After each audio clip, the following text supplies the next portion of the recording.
ভুট্টা চাষের ক্ষেত্রে কৃষককে চিন্তায় ফেলে দেওয়ার মতো যে পোকার আক্রমণ হয় সেটা হচ্ছে ফল আর্মি ওয়ার্ম পোকার আক্রমণ।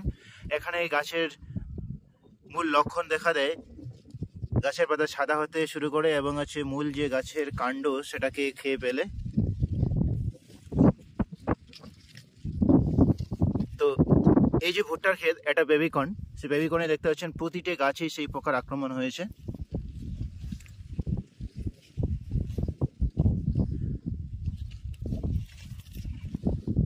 এক্ষেত্রে যা করণীয়, আপনারা যে ওষুধটি স্প্রে করবেন সেটা হলো, এটাতে দু ধরনের কাজ হবে। পাতার মধ্যে যে পোকাগুলো থাকবে এবং আছে মূল কাণ্ড যেটা যে পোকাটা কেটে দিয়েছে সম্পূর্ণভাবে সেই সমাধান হবে।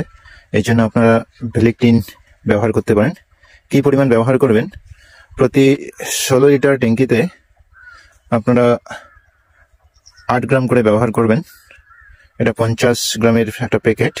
আপনারা এখানে 16 লিটারের 6টা ট্যাঙ্কি করতে পারবেন।